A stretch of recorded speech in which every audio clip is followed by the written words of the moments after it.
Dear student, you are most welcome to our educational channel mechanical Pandit. और मैं आपके प्यारे Pandey sir.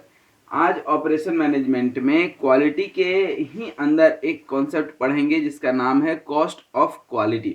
Basically last class में क्वालिटी हमने पढ़ाया था, उसको थोड़ा सा हम आपको एक बार फिर से दिखाएं तो उसका जो बेसिक कॉन्सेप्ट ये था कि क्वालिटी के अनेकानेक पैरामीटर्स हैं, जिसमें कि हमने क्वालिटी को डिफाइन किया था फिट फॉर यूज या conformance to requirement. That means कि यदि कस्टमर की रिक्वायरमेंट पूरी हो रही है, जो उसकी नीड है, जो उसकी आवश्यकता है, if it is going to be fulfil, ठीक है ना, at a minimum cost, that means it is fit for use.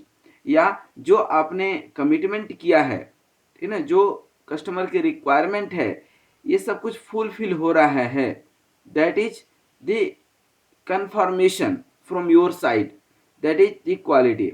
इसी तरह से हमने पैरामीटर्स कुछ बताए थे जो कि आज चर्चा का विषय है हमारा। वह यह है कि जब क्वालिटी की बात करते हैं तो उसमें बहुत सारी चीज़ें जो है इन्वॉल्व होती हैं। उसमें इंजीनियरिंग एस्पेक्ट्स, जिसको टेक्निकल कहते हैं, इन्वॉल्व होगा।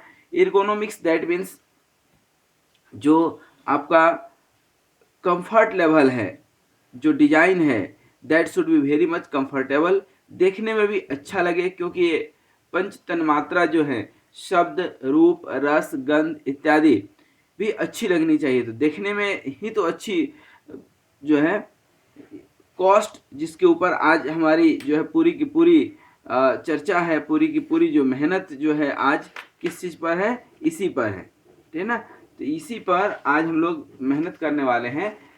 किस पे? कॉस्ट पे। परफॉर्मेंस, जो भी आप टेक्निकल, चाहे वो बाइक हो, हमने एक, आपको याद होगा तो हमने एक बाइक का एग्जांपल लिया था कि यह बाइक का एग्जांपल ले करके हम सब कुछ ये कंपेयर किए थे। फिर परफॉर्मेंस उसका अच्छा हो, रिलायबल हो, डिपेंडेबिलिटी अच्छी हो, ड्यूरेबिलिटी हो, मेंटेनेबिलिटी हो, साउंड सिस्टम उसका अच्छा हो, चाहे इंजन का हो। यहाँ इंजन की ही बात है जब बाइक की कर रहे हैं तो, ठीक है ना।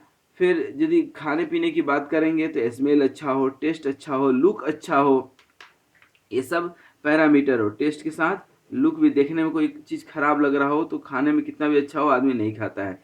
खाने के बाद जो है वो डाइजेस्टिबल हो, फील अच्छा हो, कंफर्ट फील आप करें। These are the building blocks of the quality, ये हमने आपको बताया था। इसी टर्म में हमने बताया कॉस्ट। अब देखिए, कॉस्ट का मतलब क्या है? कीमत, मूल्य। किसी भी चीज, किसी भी अच्छी चीज को खास करके बिना कीमत का प्राप्त नहीं किया जा सकता है। जो फ्री में मिलता है वो तो खर पतवार मिलता है। मेहनत से ही, खेती में भी जो है आप देखेंगे कि मेहनत करेंगे तो ही कुछ मिलेगा, बिना मेहनत का क्या मिलेगा? खेत में जंगल घास फूस ही उगेगा। जीवन में यदि किसी रूम में आप लाइट नहीं जलाएंगे, ठीक है ना, तो डार्कनेस तो ऑटोमेटिक आ जाएगा, ठीक है ना। डार्कनेस, तो ये आपको क्या करना पड़ेगा? कॉस्ट इन चीज़ों के लिए पे करना पड़ेगा। किसके लिए? लाइट के लिए कॉस्ट पे करना पड़ता है। बिना कॉस्ट पे किए आप रात में लाइट कैसे जलाएंगे, ठीक है ना। स्वस्थ रहने के लिए, ठीक है ना, आपको पे करना पड़ता है, मेहनत करना पड़ता है। कॉस्ट मतलब मेहनत भी जो है अपने आप में क्या है? एक कॉस्ट है ना। वो मेहनत कहीं और करेंगे तो आपको कॉस्ट तो कुछ मिलता। स्वस्थ रहने के लिए भी आपको खर्च करना पड़ेगा। खर्च नहीं करेंगे तो क्या हो जाएंगे? अस्वस्थ हो जाएंगे। कपड़े आप पहनते हैं ना, कपड़े क्यों पहनते हैं? कि अच्छा लगे। क्यों अच्छा लगे? क्योंकि आपने खर्च किया है। यदि आप खर्च नहीं करेंगे अपने कपड़ों पर तो नंगे पुंगे तो कोई भी रह लेगा, ठीक है ना, है ही सारे जीव। आपको गर्मी के दिनों में क्या चाहिए? एसी चाहिए। तो इसके लिए क्या करना पड़ेगा? कॉस्ट पे करना पड़ेगा। अदरवाइज गर्मी तो है ही, ठंडी तो है ही, ठीक है ना। तो कोई भी चीज़ हो, ठीक है ना, स्वस्थ रहने के लिए आपको खर्च करना पड़ता है, हेल्दी रहने के लिए आपको खर्च करना पड़ता है, ठीक है ना। आपको फैमिली में भी एक दूसरे को खुश रखने के लिए खर्च करना पड़ता है। एवरीथिंग नीड टू पे समथिंग, एवरीथिंग नीड कॉस्ट में, ठीक है ना। खास करके every good thing, good thing cost, ठीक है ना। फ्री में कुछ नहीं मिलता है। इस मेरे सेंटेंस को हमेशा हमेशा के लिए याद रखिएगा, ठीक। ठीक है। अब बात आती है कॉस्ट ऑफ क्वालिटी। तो जब क्वालिटी वाली बात करते हैं, ठीक है ना, एप्पल तो मार्केट में 50 रुपये में मिल रहा है और 500 रुपये में मिल रहा है, ठीक है ना, लेकिन क्वालिटी यहीं पर चीज कीमत किसकी आप पे कर रहे हैं, क्वालिटी की। एक शर्ट आप पहनते हैं, शर्ट की कीमत जो है मार्केट में 100 रुपया भी है और 10,000 भी है, ठीक है ना। साड़ी जाएंगे आप माता बहनों का खरीदने के लिए, माँ बहनों का, तो वही साड़ी 100 का भी आ रहा है कहीं कहीं, ठीक है ना। वही साड़ी 1-1 लाख तक का भी आ रहा है। आप 1 लाख रुपए क्यों पे किए? क्योंकि आपको क्या चाहिए, क्वालिटी चाहिए। अब उस क्वालिटी के साथ बहुत सारी चीज़ें जो है कनेक्टेड है, चाहे वो आपका प्रेस्टीज हो, चाहे कंफर्ट हो, एनीथिंग एल्स, ठीक है। तो अब बात करते हैं जब क्वालिटी की, तो कॉस्ट ऑफ क्वालिटी बेसिकली जैसा कि हमने बताया कि it can be understood, it can be interpreted in number of words, ठीक है ना। दैट मीन्स कि all the cost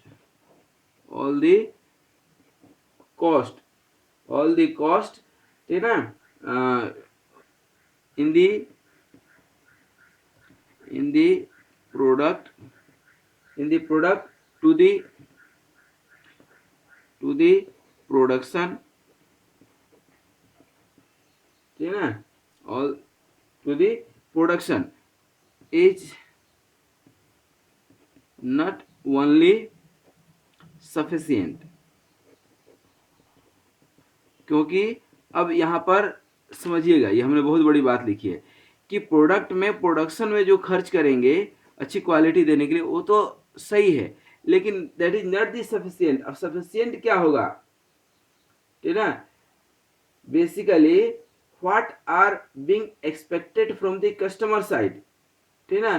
customer side से क्या एक्सपेक्ट है, एक्सपेक्टेशन है कि उसका एक्सेलेंट परफॉर्मेंस।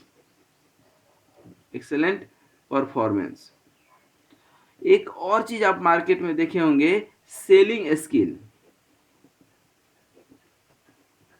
कई बार देखते हैं हम लोग कि प्रोडक्ट तो अच्छी क्वालिटी का नहीं है, बट बेचने वाले की स्किल जो है बहुत अच्छी है और आप खरीद लेते हैं, ठीक है ना, ठीक है ना। उसके बाद आप जो है कोशिश करते हैं, कहते हैं ना, एक कहावत है कि महंगा रोए एक बार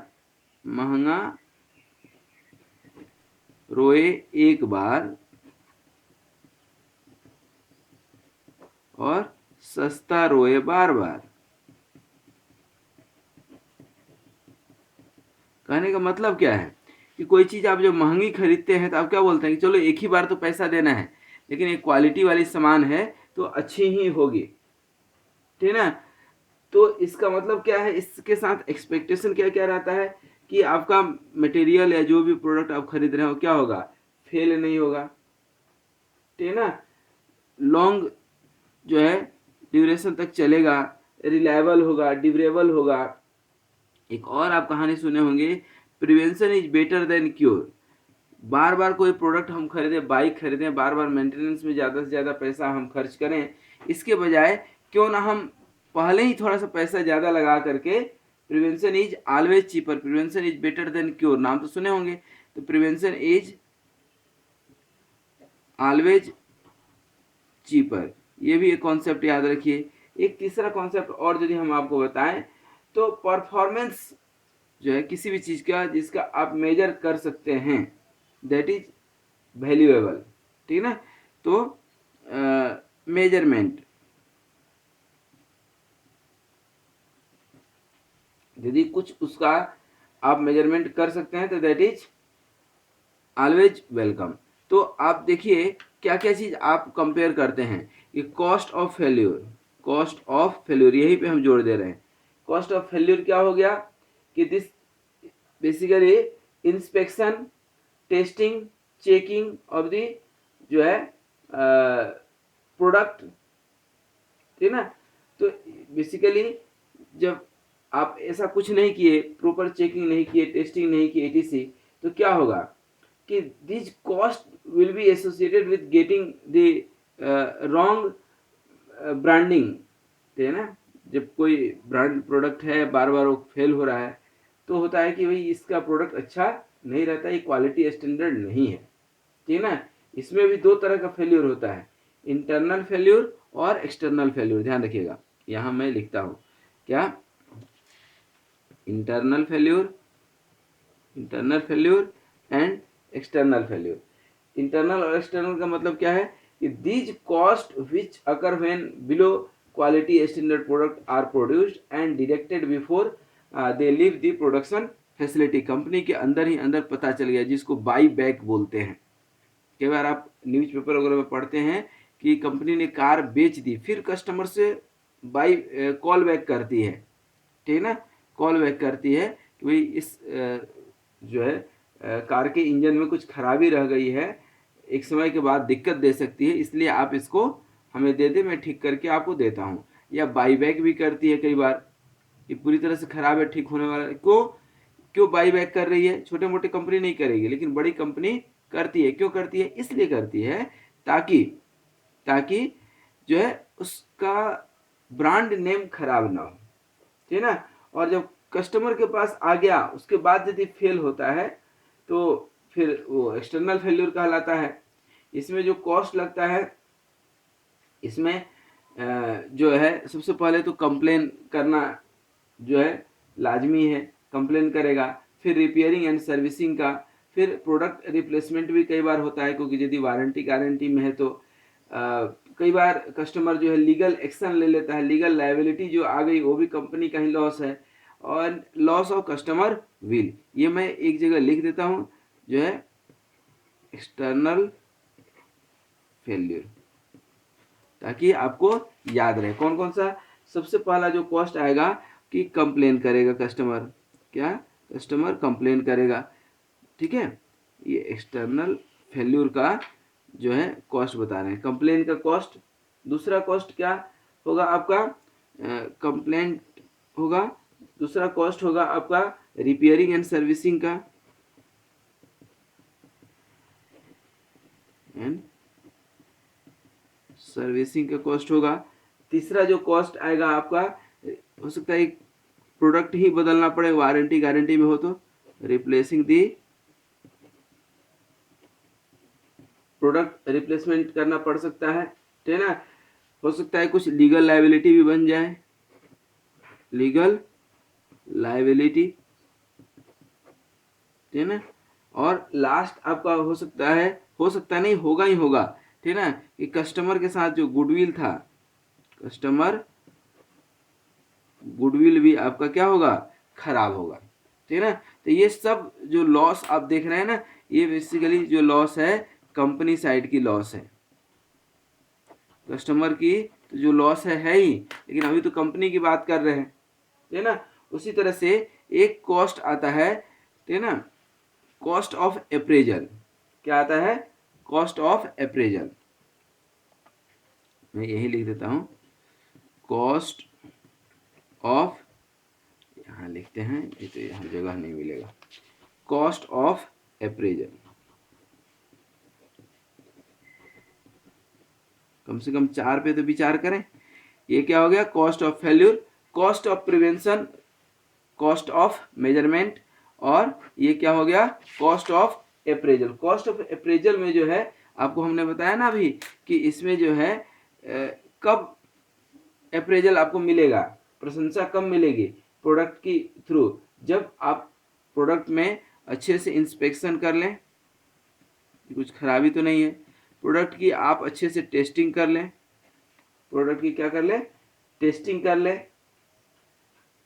प्रोडक्ट की टेस्टिंग कर लें, चेकिंग कर लें, ताकि कस्टमर के एंड पर जाकर के प्रोडक्ट में कोई खराबी नहीं निकले, ठीक है ना।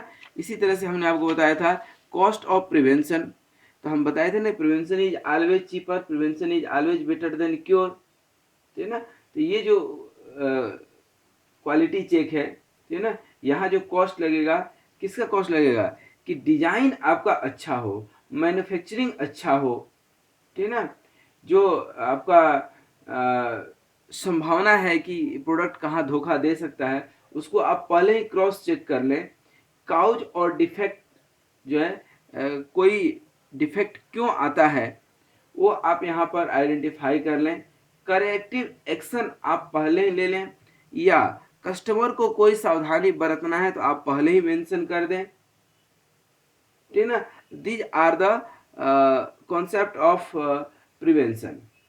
ठीक है, तो ये आपको ध्यान रखना है, कॉस्ट ऑफ। ठीक ना, और मेजरमेंट का यहाँ मतलब है कि जब कस्टमर प्रोडक्ट का यूज करेगा तो कस्टमर के लिए आप एक चेकलिस्ट दे दीजिए, डूज एंड डोंट दे दीजिए। ठीक है ना, और एक पूरी जो है डूज एंड डोंट्स, क्या करना है क्या नहीं करना है, और एक उसको कई बार रहता है प्रोडक्ट में कि किस तरह से यूज करना है एक्चुअली। ठीक है ना, गाइडलाइन जो है उसको गाइड कर दीजिए। तो that is the concept of measurement. ठीक है ना, इन बिटवीन वो क्या रहेगा, अटेंटिव रहेगा। तो ये 3-4 तरह के कॉस्ट जो है एसोसिएटेड होते हैं किसी भी प्रोडक्ट के साथ। ठीक है ना, अब इसके साथ ही जो है क्वालिटी यदि हमें इम्प्रूव करना है, ठीक है ना, तो क्वालिटी जो है जब हम बनाते हैं तो ये एक कॉन्सेप्ट होता है। कई बार कहा जाता है कि यदि क्वालिटी हमारा इम्प्रूव हो रहा है, ठीक है ना, क्वालिटी इम्प्रूव हो रहा है तो कॉस्ट भी उसका ज़्यादा होगा। ठीक है ना, जबकि कंपनी ये मानती है कि कॉस्ट ज़्यादा हो रहा है, लेकिन हकीकत में यह है कि जैसे ही जैसे क्वालिटी इम्प्रूवमेंट होता है, क्वालिटी इम्प्रूव होता है तो कॉस्ट क्या होता है, कॉस्ट आपका रिड्यूस होता है। ठीक है ना, प्रोडक्ट का कॉस्ट रिड्यूस होता है। जितना क्वालिटी प्रोडक्ट बनाएंगे उतना कॉस्ट रिड्यूस होगा, ये आप याद रखिएगा। अब ये कैसे होता है, इस पे कई बार क्वेश्चन पूछा जाता है। ठीक है ना, क्योंकि हम लोग ये अभी पढ़ते आए हैं कि as soon as you improve the quality cost will be again increase. But यहाँ पर एक से एक फिलोसफर ये कहते हैं कि क्वालिटी बढ़ाने से कॉस्ट घटती है। अब ये कैसे, ठीक है ना, अब कैसे, तो अब देखिएगा यहाँ पर जैसे क्वालिटी आप ये करते हैं तो देखिए, एक तो कम्पिटिटिव एज है, मैं लिखते भी जाता हूँ थोड़ा सा, कम्पिटिटिव एज है तो क्वालिटी प्रोडक्ट नहीं देंगे आप, ठीक है ना, तो मार्केट में आप टिक नहीं पाएंगे। ठीक है ना, तो it is very important for customer, supplier, company and each and everyone. Customer को भी चाहिए कि थोड़ा सा कॉस्ट पे करके अच्छा सामान खरीद ले। ठीक है ना, यदि प्रोडक्ट की क्वालिटी अनसेटिस्फैक्ट्री है तो एडिशनल कॉस्ट आ जाता है कि बार बार जो है इंस्पेक्शन करो, टेस्टिंग करो, स्क्रैप करो, रीवर्क करो, ठीक है ना, कंप्लेन को हैंडल करो, वारंटी क्लेम कर दो। तो ये जितना आपको अभी हमने बताए थे ना, क्या क्या बताए थे, कॉस्ट ऑफ इंस्पेक्शन, यदि आपका क्वालिटी प्रोडक्ट नहीं है तो इसके चलते क्या करना पड़ेगा, कॉस्ट ऑफ इंस्पेक्शन, ठीक है ना, कॉस्ट ऑफ इंस्पेक्शन, ठीक है ना, आपको प्रोडक्ट स्क्रैप भी करना पड़ सकता है, ठीक है ना, या टेस्टिंग करना पड़ सकता है, टेस्टिंग में फेल होगा तो स्क्रैप भी हो सकता है, आपका रीवर्क हो सकता है। ठीक है ना, उसके बाद जो है आपको कोई कंज्यूमर फोरम में चले जाता है कस्टमर, तो वहाँ आपको लीगल वे में ज़्यादा पैसा खर्च करना पड़ सकता है, गुडविल जो है या आपका मार्केट खराब हो सकता है। ठीक है ना, तो अब इन सब कॉस्ट को आप यदि ईटीसी बहुत सारा चीज़ हो सकता है, तो इन सब के कॉस्ट के बजाय आप क्वालिटी देना, ये कॉस्ट यहाँ देने के बजाय, तो यहाँ पर अब एक चीज़ समझ में आ रहा है कि क्वालिटी आप बढ़ाते हैं तो डायरेक्ट कॉस्ट तो बढ़ता है लेकिन इनडायरेक्ट कॉस्ट घटता है। इनडायरेक्ट कॉस्ट क्या होता है, घटता है, ये हमेशा ध्यान रखिएगा।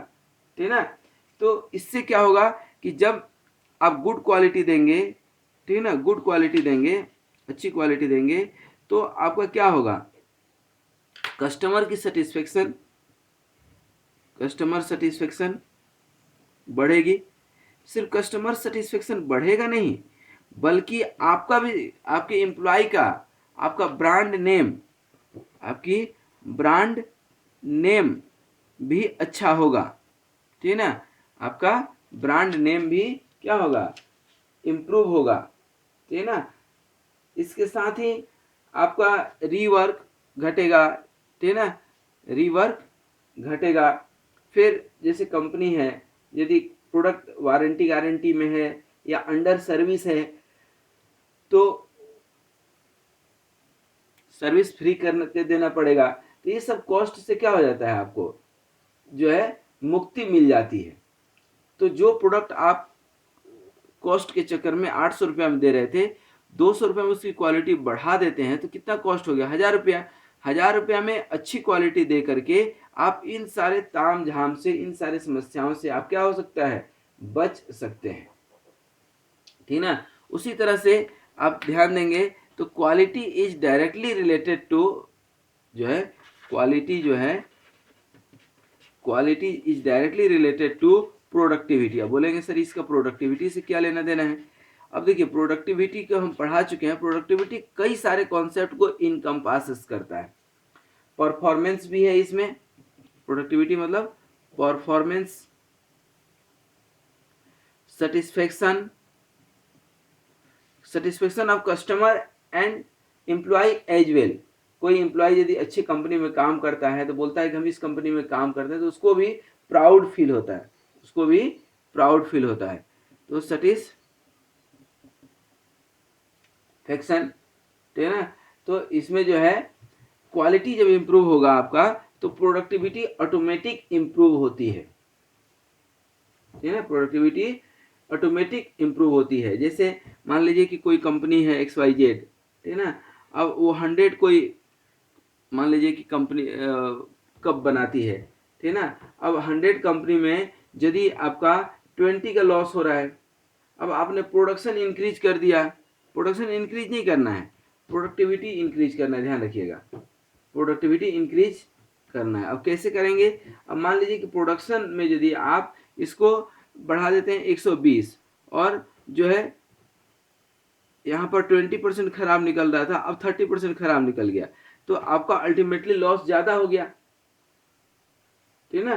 तो हायर प्रोडक्शन यदि होता है, यदि हायर प्रोडक्शन सिर्फ टारगेट देते हैं, सिर्फ यदि आप टारगेट क्या देते हैं, हायर प्रोडक्शन का टारगेट देते हैं आप, हायर प्रोडक्शन यदि आप टारगेट लेते हैं, if your target is higher production then it will convert to क्या होगा, हायर स्ट्रेस। हायर स्ट्रेस होगा किसका, एम्प्लॉय का। एम्प्लॉय कई बार फ्रस्ट्रेशन भी हो जाता है, there is too much frustration, fear कि भाई हम ये टारगेट पूरा नहीं कर पाएंगे तो क्या होगा, ठीक है ना। तो ये अल्टीमेटली जो है अननेसेसरी प्रेशर एम्प्लॉय के ऊपर आपके प्रोडक्टिविटी को जो है खराब करता है, क्योंकि ये सब जैसे आया तो प्रोडक्टिविटी आपका क्या होगा, डाउन जाएगा, ठीक है ना। तो stressing basically productivity often has the opposite effect what management desires while improving the quality indirectly increases the productivity. ये को आप जो है लिख सकते हैं, एग्जाम में पूछा भी जाता है कई बार, ठीक है ना। एग्जाम में ये पूछा जाता है कि how the quality is related to, तो क्वालिटी होगा, ठीक है ना, तो प्रोडक्टिविटी ऑटोमेटिक इंप्रूव होगी। लेकिन प्रोडक्टिविटी डज नॉट मीन, यहाँ पर मैं लिख देता हूँ याद रखने के हिसाब से कि productivity does not mean increasing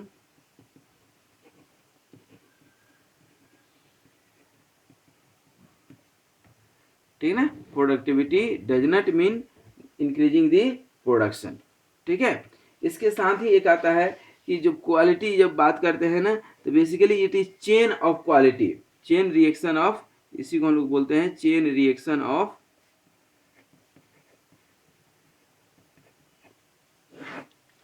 अभी चेन रिएक्शन ऑफ क्वालिटी से क्या मतलब है, तो बेसिकली ये जो है एक डेमिंग प्रिंसिपल है, जिसकी हम डेफिनेशन भी आपको जब पढ़ा रहे थे क्वालिटी तो उसमें बताए थे कि क्या है इनका डेफिनेशन, कि predictable degree of uniformity and dependability at low cost. ये बहुत इंपॉर्टेंट है कि at low cost what customer desire you are able to give, ठीक है ना। तो ये चेन रिएक्शन जो है एक चीज से नहीं है, कई सारी चीजों से जुड़ा हुआ है, ठीक है ना। कई बार ये भी हम कॉन्सेप्ट मार्केट में देखते हैं कि भाई जब हम क्वालिटी इम्प्रूव करेंगे, ठीक है, क्वालिटी इम्प्रूव करेंगे तो आउटपुट घटेगा, लेकिन जबकि ऐसा नहीं है। आउटपुट ये जो है रॉन्ग कॉन्सेप्ट है। ऐसा नहीं होता है कि जो है आप क्वालिटी बढ़ाएंगे तो आपका जो है आउटपुट घटेगा, नहीं, आउटपुट घटता नहीं है, बल्कि उल्टा मोरल आपका क्या होता है, बढ़ता है, ठीक है ना। प्रोडक्शन जरूर आपका डाउन हो सकता है, मैं मानता हूं कि प्रोडक्शन जब क्वालिटी मेंटेन करेंगे तो प्रोडक्शन हो सकता है कि कम जाएगा, ठीक है ना। लेकिन इसके साथ ही, ठीक है ना, आपका जो है क्वालिटी इंप्रूव होगा तो कॉस्ट तो आपका राइज होगा, प्रोडक्ट का कॉस्ट बढ़ेगा, लेकिन जो प्रोडक्ट के साथ जो है हमने आपको बताया था ना कि रीवर्क, लीगल, मार्केट ब्रांडिंग, ये सब जो स्क्रैप, वारंटी, गारंटी के चलते प्रोडक्ट बार बार कंपनी में आ जाता है, तो ये सब चीज़ें आपकी क्या होंगी, कम हो जाएंगी। तो डायरेक्ट कॉस्ट बढ़ेगा बट इनडायरेक्ट कॉस्ट क्या होगा, कम होगा। कस्टमर जो है हैप्पी होगी तो उसका आपको फायदा मिलेगा, ठीक है ना। कस्टमर विल बी हैप्पी, ठीक है ना। कस्टमर यदि अनहैप्पी हो गया या स्टेक होल्डर, ठीक है ना, स्टेक होल्डर यदि आपका, स्टेक होल्डर मतलब जो कंपनी में पैसा लगाया है, ठीक है ना, या जो उस कंपनी का आपका देख रेख वाला है, जो मतलब मालिक के कैटेगरी में है एक तरह से कहें तो कहीं ना कहीं, तो वो भी जो है कंसर्न हो जाता है। ये सब these are the chain reaction, एक चीज दूसरे चीज से रिलेटेड है, ठीक है ना। तो stressing quality basically improving quality, ठीक है ना। आपको लेस रीवर्क, हम ऐसे लिख देते हैं आपको, इम्प्रूविंग, यदि आप क्वालिटी इंप्रूव करते हैं तो क्या क्या आपको फायदा है, ठीक है ना।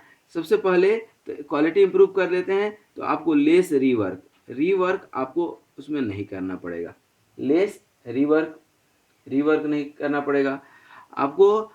कस्टमर के साथ साथ वर्कर्स का मोरल भी हाई रहेगा, क्योंकि हम सामान गलत बेचते हैं ना जब मार्केट में, तो खुद में दुख होता है, और अच्छा बेचते हैं तो खुद में खुशी होती है, ठीक है ना। फिर वर्कर्स मोरल बढ़ा, ठीक है ना, moral of the employee, company भी सिक्योर हो जाती है कि नहीं, कोई कंप्लेन हमारे पास नहीं आएगा इन फ्यूचर में। प्रोडक्टिविटी जो है आपकी बढ़ जाती है, कंपनी की प्रोडक्टिविटी क्या होती है, बढ़ जाती है। साथ में ही, साथ में ही लो कॉस्ट पर यूनिट, क्योंकि आपके जो अनावश्यक खर्च थे, मैं बार बार बता रहा हूँ, लो कॉस्ट पर यूनिट क्या होता है, डिक्रीज, मैंने लो कॉस्ट पहले ही लिख दिया तो कॉस्ट आपका इंक्रीज होगा, क्यों जो है डिक्रीज हो जाता है, क्योंकि आपका ये सब जो खर्च है ना, स्क्रैप का, टेस्टिंग का, इंस्पेक्शन का, लीगल खर्च, मार्केटिंग इटीसी, मार्केट में ब्रांडिंग आप करते हैं अननेसेसरी, वो ब्रांडिंग या एडवर्टाइजमेंट करते हैं, वो सब कॉस्ट की क्वालिटी देंगे तो पब्लिक झक मार करके उसी प्रोडक्ट को खरीदेगी। आप देखिए तो सही, अननेसेसरी एडवर्टाइजमेंट कर करके अपने प्रोडक्ट बेचने के बजाय आप क्वालिटी अच्छा दे दीजिए, ठीक है ना। तो basically these are the chain reaction, ठीक है ना। आपको जो है कंपेटिटिव एज, कंपटीशन मार्केट में जो है आप, कंपेटिटिव एज है हम बार बार बोल रहे हैं, तो कंपटीशन में भी आपको फायदा हो जाएगा, ठीक है ना। आपको मार्केटिंग ज़्यादा नहीं करनी पड़ेगी, मार्केटिंग में खर्च नहीं करना पड़ेगा, ठीक है ना। अमूल दूध की मार्केटिंग क्या करनी पड़ती है, बिल्कुल नहीं, क्योंकि डिमांड है मार्केट में, उसकी क्वालिटी अच्छी है, ठीक है ना। आपको मार्केट में क्या होगा, जब अच्छी क्वालिटी देंगे तो हायर साइड में आप रहेंगे, आपकी डिमांड जो है क्या रहेगी, हमेशा हायर साइड रहेगी, इसका भी फायदा आपको मिलेगा। और सबसे बड़ी चीज़ कि हमेशा आप ध्यान दीजिए कि क्वालिटी प्रोडक्ट देंगे तो आपका प्रॉफिट बढ़ेगा, गलत करके आप बहुत दिन तक मार्केट में नहीं टिक सकते हैं, ध्यान रखिए, ठीक है ना। आपका वर्कर, आपका एम्प्लॉय ही आपका नाम खराब कर देगा। तो क्वालिटी इंप्रूव करने के लिए बहुत, क्वालिटी जब आप इंप्रूव करते हैं तो पैरेलली बहुत सारा फायदा होता है, ठीक है। तो if you are in business, even if you are going somewhere to do the job, तो आप ये सजेस्ट कर सकते हैं कि भाई क्वालिटी इम्प्रूव करो। मैं भी कई बार कंपनी में या उसमें टीचिंग ऑर्गेनाइजेशन में काम करता हूँ तो चेयरमैन को बोलना पड़ता है कि you can improve your academics, ठीक है ना, improve the core concept of education. तो उससे कई सारे फायदे हैं पैरेलली। और टीचिंग इंडस्ट्री तो सिर्फ और सिर्फ माउथ पब्लिसिटी से चलती है, ठीक ना। तो मुझे आप सबसे इतना प्यार क्यों मिलता है, क्योंकि मैं जानता हूँ कि हमारी जो वीडियो की क्वालिटी है that is not so good, but technical content की क्वालिटी इज सुपर, ठीक है ना। कई बार कमेंट्स आता है, मैं बच्चों को पढ़ के खुश होता हूँ। तो हमारे पास हो सकता है कि उतने साधन नहीं हो, we are not having that much facility कि हम बहुत अच्छे वीडियो आपको दे पाए, बट कंटेंट की गारंटी तो मैं देता हूँ आपको, ठीक है। तो ये जो है आप भी कहीं सजेस्ट कर सकते हैं। तो आज यहीं तक। तो बेसिकली आज हम लोगों ने जो पढ़े वो क्या था, कॉस्ट ऑफ क्वालिटी, जो लेक्चर नंबर 25 के ही जो हमने बहुत सारे पैरामीटर्स बताए थे। इसी पैरामीटर को आपको ध्यान रखना है। ये तो हमने सिर्फ अभी कॉस्ट की बात की, क्योंकि कॉस्ट सबसे इंपॉर्टेंट होता है। बाद बाकी technical, ergonomics, aesthetic, performance, reliability, dependability, durability, availability, ठीक है ना। अवेलेबिलिटी इसमें कहीं नहीं लिखा हुआ है, अवेलेबिलिटी भी आप लिख लीजिए कि आप क्वालिटी बहुत अच्छी हो और मार्केट में खूब नाम हो और आपको मार्केट में प्रोडक्ट मिले ही नहीं, तो अवेलेबल भी तो रहना जरूरी है, ठीक है ना। तो ये सारी पैरामीटर्स हमने आपको बताए थे और उसी पे हमने कॉस्ट ऑफ क्वालिटी को लिया और इसमें हमने बहुत अच्छे अच्छे कोटेशन भी आपको कुछ बताए। और इसमें कोटेशन जो हमारे गांव में चलता है, हम लोग गांव के लोग हैं, ठीक है ना, जहाँ पर कि गाय पाली जाती है। गांव में गाय, शहर में कुत्ते पाले जाते हैं। जिसके घर में गाय, उसका स्वभाव भी गाय जैसा होता है। जहाँ कुत्ते पाले जाते हैं, अब आगे तो आप समझ ही गए होंगे, ठीक ना। तो यहाँ पर ये हमने आपको बताया कि महंगा रोए एक बार, सस्ता रोए बार बार। तो आप भी कोई चीज़ खरीदिए तो अच्छे क्वालिटी वाला सामान खरीदिए। फिर कॉस्ट 4 कैटेगरी में हमने डिवाइड किया था कि कॉस्ट ऑफ फेल्यूर, यदि प्रोडक्ट फेल होता है, कॉस्ट ऑफ प्रिवेंशन, ठीक है ना, prevention is always cheaper, cost of measurement और कॉस्ट ऑफ अप्रेजल भी हमने आपको बताए थे। कॉस्ट ऑफ अप्रेजल क्या होता है, इंस्पेक्शन, टेस्टिंग, चेकिंग, ये सब। उसके बाद कॉस्ट ऑफ फेल्यूर में इंटरनल, एक्सटर्नल, ये सब जो है हमने बताए थे। प्रिवेंशन के बारे में बताए थे, मेजरमेंट के बारे में बताए थे। फिर हम आए थे कि कैसे क्वालिटी और कॉस्ट, क्वालिटी इंप्रूव करने से कॉस्ट घटता है, लेकिन कैसे। अब जनरली हम लोग का कॉन्सेप्ट क्या है कंपनी में कि भाई क्वालिटी बढ़ाएंगे तो कॉस्ट भी बढ़ेगा। नहीं नहीं नहीं नहीं, ऐसा नहीं है, ठीक है ना। इसका हमने आपको बाद में बताया भी, ठीक है ना, कि यदि आप क्वालिटी खराब करते हैं तो बहुत सारी चीज़ों से आपको गुजरना पड़ता है, परेशान होना पड़ता है, ठीक है ना। अच्छी क्वालिटी मेंटेन करते हैं तो बहुत सारे फायदे हैं, आपकी प्रोडक्टिविटी बढ़ जाती है। इसी को हमने यहाँ पर चेन रिएक्शन से नवाजा था। ये चेन रिएक्शन क्या है, तो चेन रिएक्शन अभी छोड़ दीजिए, हम तो सीधा इस पे आते हैं कि क्वालिटी जब आप इम्प्रूव करते हैं, ठीक है ना, क्वालिटी आप इम्प्रूव करते हैं तो ये सारे चीज़ें आपके फेवर में हो जाती है कि आपको प्रोडक्ट में कोई रीवर्क नहीं देना पड़ता है, सर्विसिंग नहीं, वारंटी गारंटी में प्रोडक्ट है तो जो है कस्टमर का एक विश्वास भी आप जीत पाते हैं और आपके पास कॉल बैक या कंप्लेन नहीं आती है। वर्कर्स जो काम कर रहा है उसको भी अच्छा लगता है, आप भी सिक्योर फील करते हैं,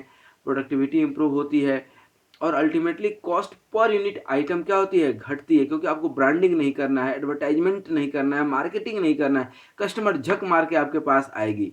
मैं इस चीज़ को बार बार बोल रहा हूँ, चूँकि कम्पिटिटिव एज है, ठीक है ना, तो उसका भी आप फायदा उठाते हैं, ठीक है ना। मार्केट में आपकी डिमांड होती है, हायर डिमांड और अल्टीमेटली प्रॉफिट। कंपनी बिजनेस मतलब क्या, प्रॉफिट, तो आप हमेशा प्रॉफिट अचीव करते हैं। तो आज यहीं तक, हम लोग फिर मिलेंगे किसी नए लेक्चर में। इसके साथ ही जो है ये तो क्वालिटी है, अभी टोटल क्वालिटी पढ़ना है, क्वालिटी रिलेटेड ही जो है एक 6 सिग्मा पढ़ना है, ठीक है ना। तो 1 बाय 1 एक एक करके हम लोग पढ़ते रहेंगे। आज यहीं तक। Thank you very much for watching this video. Be happy, be healthy and keep smiling.